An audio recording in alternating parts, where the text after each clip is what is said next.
Welcome back. We're going to do our final project of this beginner series, and it's going to be our family portrait. So families are big, beautiful, crazy blob people that are in our lives, and it can be our family that we were born into, but I like to always think of family as the family that I choose. So it's not so much about the family you have, it's about doing family. It's about how your family come together and support one another and love each other. So I'm going to do my chosen family today, and it's a bit quirky and crazy, but it's the impression that we're after. So we're going to start off with just our paper, and you can do this any way you like. I'm going to do this as a little mixture of a collage of the people in my life that are really important. So one of the really cool people in my life is an artist called Steph. And I know Steph for wearing big bright colors, leopard print, and a red lipstick. So I'm going to start with a carrot, believe it or not, and I'm going to do her in leggings.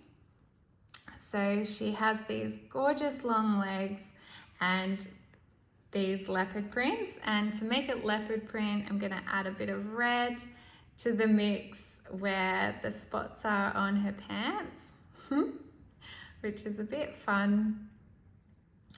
And then Steph always has kind of this bright yellow or pink or red jumper. So I'm actually going to go with a purple because I think that's going to look nice, and I'm not going to use tons of ink. I'm going to use more water. So she's got these beautiful shoulders. Oh, that's the wrong color. There we go.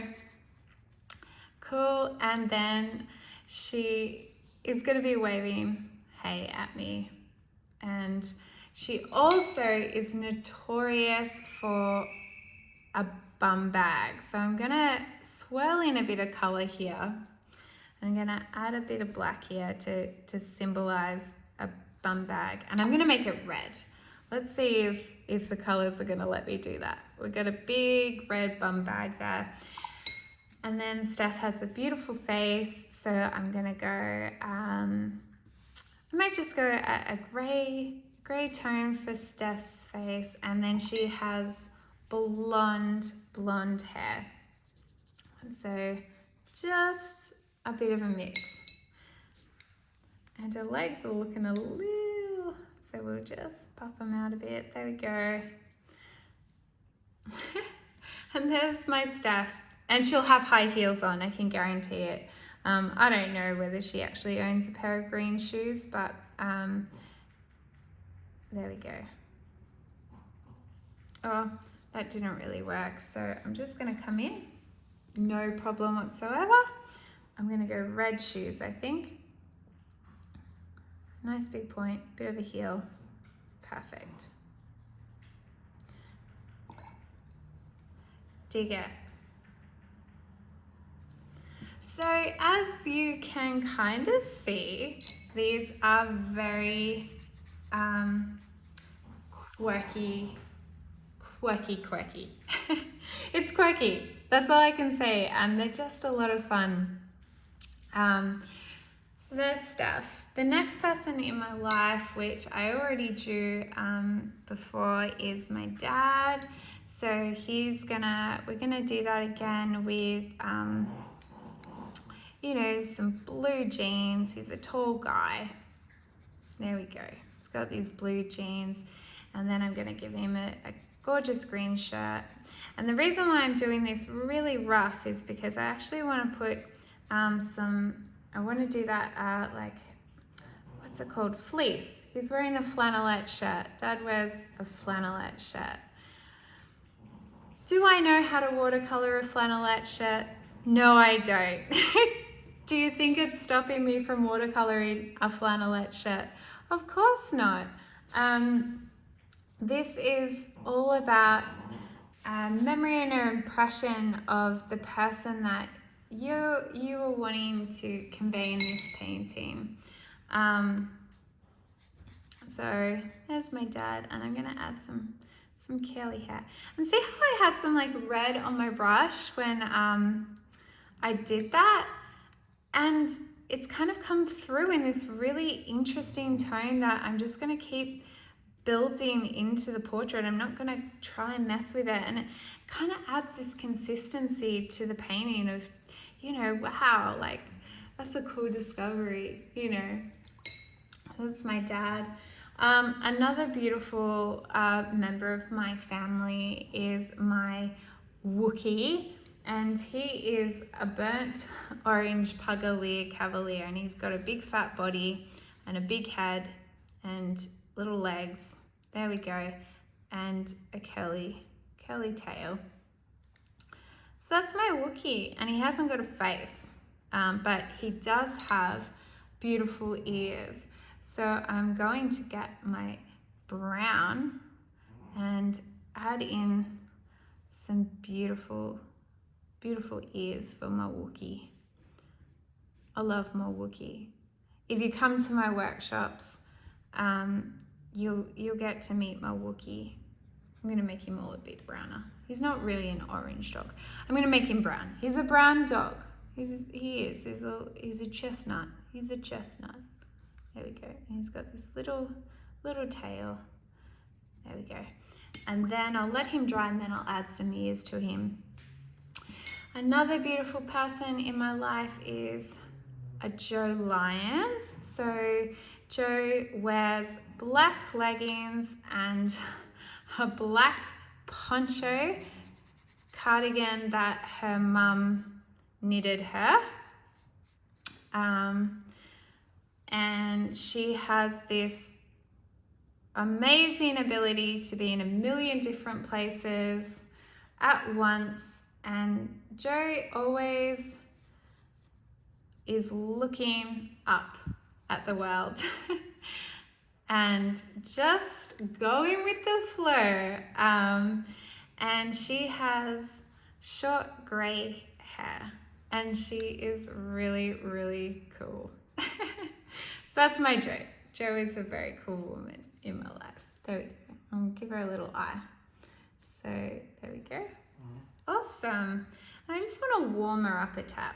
I'm going to chuck some orange and yellow just to warm her up a little bit. Not too warm though. Just to give her a bit of something. Awesome. And then I'm going to add a little shine. And then one of the other members of my chosen family is actually in my family, and that is my mother dearest, and my iconic woman form, which I found through doing this, is the goddess I call. So I start with one brush stroke and then another. And this is really about just celebrating a more traditional female impression, you know. My mum is always telling me to follow my dreams. So that's my mother dearest. I'm very lucky. Very, very lucky. Beautiful. So this is a little family portrait of my little chosen family and a bit of my actual family. I'll give Wookie a little nose and a little shadow. And this may not look like high art because it's not. This is impression art.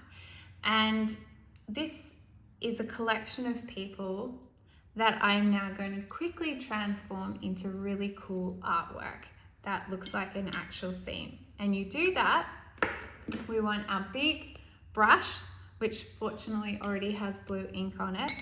And I'm just going to go in there and I'm going to pick up some blue. So I am making literally a mess. I'm just going in here and making a mess. It's okay if I got some on Mama Bear, she'll forgive me, I'll just dab it off a bit. But what I'm trying to do here is add a bit of atmospheric background, dramatic background to what I'm doing. And it's okay if it's too much. You can experiment with textures here, and just by dabbing off some of the ink, I'm now making clouds and things like that. So this is all just about making a mark, getting experimental, not getting attached to the final outcome, and having play with this and seeing what actually comes up. So don't worry, it's all going to be fine. And my poor Wookie got wiped out, but look how that all of a sudden adds movement and drama and excitement. It's something's happening in this picture. It's not just bunches of people standing around. It's drama. It's exciting. I love it. I do. I just love it. So I'm going to add a bit more drama around here. And so the next thing to do is to know when to stop. When is enough enough? And that's it. Welcome to my TED Talk. That's done. We've made a mess, but it's been a great mess. And we're going to let it dry and come back transformed.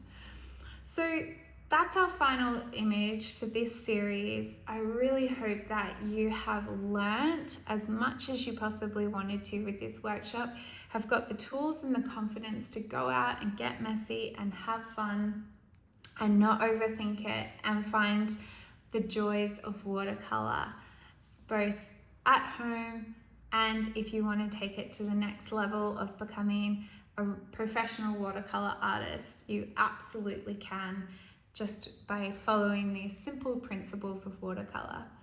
Thank you again for following me, and if you would like to see more tutorials or follow my work, you can find me on Facebook and Instagram under PollyannaR, the big picture.